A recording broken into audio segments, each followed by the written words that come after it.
program Hari Keluarga Wisma Putra 2025. Tahniah kepada bahagian pentadbiran yang menghidupkan semula semangat Hari Keluarga kita. Dah lama sangat tak diadakan, 2011 ya. Alhamdulillah tahun ini kita dapat adakan dan kita menyambut Hari Keluarga kita pada tahun ini dengan perasaan yang amat gembira.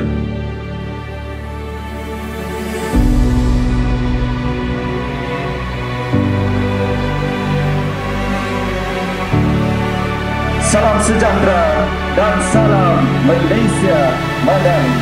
Warga Kementerian Luar Negeri yang dikasihi sekalian, selamat datang ke sambutan Hari Keluarga Kementerian Luar Negeri tahun 2025.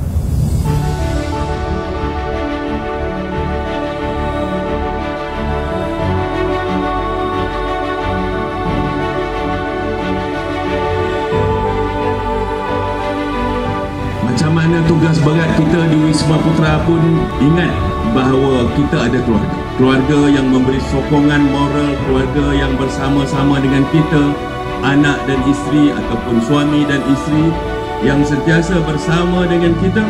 Mereka mendukung dan menyokong kerjaya kita sebagai duta-duta, sebagai warga Wisma Putra, dan kita mesti pastikan supaya keluarga diutamakan.